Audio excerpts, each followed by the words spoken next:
When I tell people that you are the sum of the 5 people you spend the most time with, everyone agrees. They go, yeah, that's probably true. The 5 people you spend the most time with, that's what you're gonna end up like. They say, yeah, that's true. And then they continue to hang around with people who they don't want to be. Why? There has to be a point. There has to be a point where you sit and go, okay, you're my friends, etc., etc. I love you guys. Yeah, we can talk, whatever. But I'm on a different life path. You have to leave some people behind.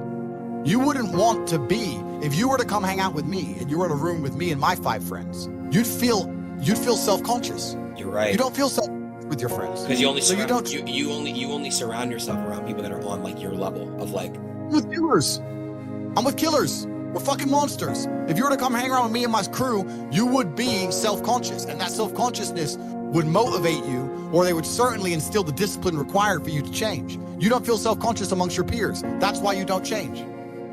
If you were to get in a room and you're the only person who ain't a fucking monster, you'd want to become a monster. That's life. That's humanity. So I say this to people all the time. If you know you're the sum of the 5 people you hang around with, why you hang around with people you don't want to be? Brother does 500 push-ups. I ain't gonna be the bitch in the house. I ain't gonna not do them. So that's another reason the war room exists. My organization, the reason it's so competitive, is the reason we kick people out. You have to fight. Even if they pay, you're like, I don't give a fuck, get out. Like, I don't give a fuck, get out. It doesn't matter. Everyone pays to join. You get kicked out anyway. You have to fight to keep your place. That's the whole. Damn. That's because that's how life was. If we were still in the animal kingdom, the lions that you see on TV, they weren't just born big lions. They had to fight other lions. They had to fight to get that antelope. They had to fight other animals, hyenas, jackals. They had to fight to be the boss. We're living in a comfortable world now where people think, oh, it doesn't matter. But you know what? To some degree, it does matter. It does matter, and I'll tell you who it matters to. It matters to your soul, and it matters to God. I stand in the mirror with a pure heart. I know I am the best version of me that could possibly ever exist. I know that God is proud of me. There's nothing that God hates more than sloth and laziness. If God were to create a man, and that man were to sit around and do fuck all, God will frown upon you. It's why you're never lucky. If you're listening to this and you think I'm never lucky, I'll tell you why, because God dislikes you because you're fucking lazy. Start to work. Start to show God the beauty of his own creations. You'd be amazed how lucky you'll become. God is unhappy with these people. And inside their hearts, they're unhappy. We talk about depression, anxiety, all those things you mentioned earlier on this podcast. That comes from self-loathing. You loathe your own weakness. You loathe your own laziness. This is what all of these things are. I don't feel depression. How can I feel depression when I'm the most powerful version of me that I could ever fucking be? How can I feel depression when I can squeeze my own hand hard enough to break my own bones? How can I feel depression when I've smashed and destroyed 68 people's faces in front of me, men who thought they could test me in fair combat? How can I feel depressed? It's impossible. Watch your friends when they're on TikTok. How long can they even focus on a video before they have to change? Half a second, a second. Maybe. All of your minds are broken. You can't even focus on anything anymore. Right. You are constantly distracted to the point where you can't even appreciate the good things in your life. You're distracted. Your minds are broken. You need to rewire your mind and resist the slave programming. How? They have programmed. I'll tell you how. First thing you have to do is identify it. You have to identify what is happening to you. I use my mind to break the trap. What I do is I allow my enemy to manipulate me on purpose. And then I use my mind to break the trap and punish the perpetrators. I will sit on TikTok for a day and I'll just enjoy TikTok. And by the end of the day, I'll watch myself. How quickly I'm looking to be entertained, how little time I give a video, how fucked up I am. And then I'll blink and I'll cure my fucking brain. You must allow yourself to be manipulated and you must fix it. All of it. You just talked about not appreciating the things you have. Then blink and cure your brain. It's not difficult. There's just no competition because everybody's fucking distracted. They're getting distracted by this, distracted by that, watching fucking Netflix, jerking off to Pornhub like fucking jackasses. It's so easy to win if you can control your own mind. But it seems that nobody fucking can. And that's how the people who run the world keep the world running, because they have all the slaves exactly where they need them to be, permanently distracted and semi-depressed, working their asses off in jobs which will never satisfy them and never pay enough money. That's the matrix. Do what I'm supposed to do. It's not a matter of how I feel or how I'm motivated. If I was depressed, it's impossible, but if I was depressed, my life would be, and the day-to-day activities would be exactly the same as if I was ecstatically happy. You wouldn't be able to see a difference. I'd be up at the same time. I'd be in the gym the same. I'd be doing the same shit. Those are my duties my duties to God. How I feel has nothing to do with it. Completely unrelated. How I feel is unrelated to my duties to God. They don't change based on how I feel. They're the same. And they will be completed because I refuse to fail God or my bloodline. You could take 150,000 of these people and travel back in time and stand them in front of their ancestors. And their ancestors who fought fucking saber-toothed tigers or escaped the Mongol hordes or managed to dodge bombs in the Second World War. All the shit they went through just for this fucking cretin to be born. And to look at him, who he is, listen to his life story, listen to what he does on a day-to-day basis, and they would feel nothing but fucking shame.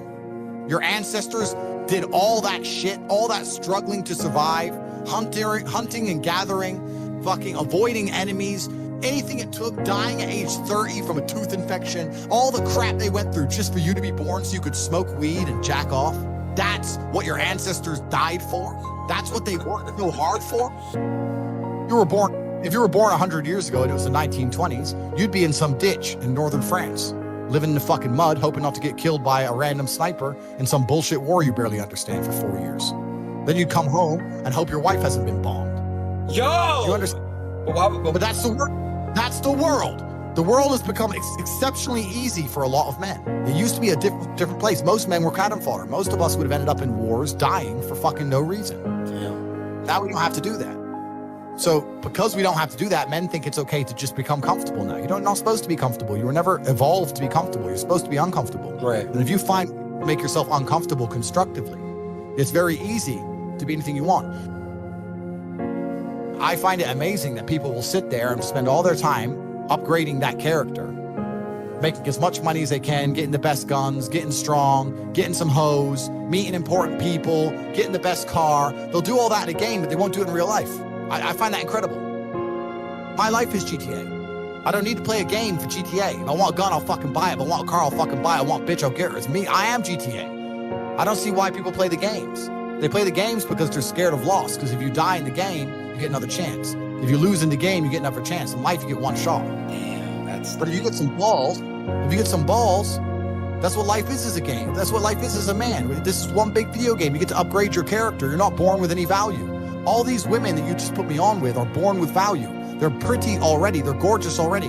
They're good looking enough. Even if they're a 5, someone's going to give a shit they exist because someone wants to fuck them. As a man, if you don't make yourself valuable, you have no value. You have to get up and do it. Just like a video game, you start with fucking 0. You have to decide if you want to complete it. You have to upgrade your character. So I find it amazing that men are going to play video games and fuck about and waste their time instead of upgrading their character. Everyone knows what to do. You know what you have to do. You're right. If you had to become the most dangerous, intelligent, respectable man on the planet, you know you're supposed to go to the gym. You know you're supposed to train, learn how to fight. You know all these things. You don't do them. That's your decision. It's your prerogative. I didn't make that choice. I made the choice to do it all. I decided on it. And every single man watching this can do the exact same thing, which is why I have very little pity.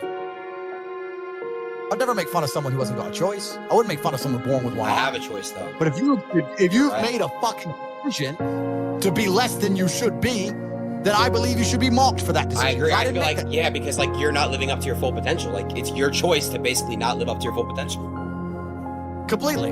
And me as a man, when I put myself through hell, when I have had such exacting, such stringent standards for myself, why would I then have less exacting, stringent standards on the people I meet? Why would I put myself through hell, be me, and then meet someone who didn't put themselves through hell and then treat them like my equal? No, fuck you. I suffered when you didn't. So you're not my equal because you decided not to suffer. You have enjoyed comfort when I haven't, and that's fine, but don't expect me to look at you as my equal because you're not. I'll snap your fucking neck.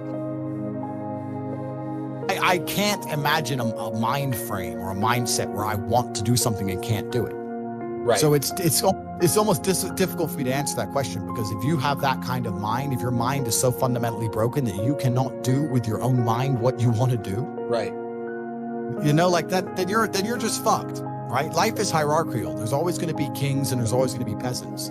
If you have a mind that you can't control, then you're never going to be a king. You're going to be a peasant. That's your life. You have a peasant's life ahead of you, and that's your destiny.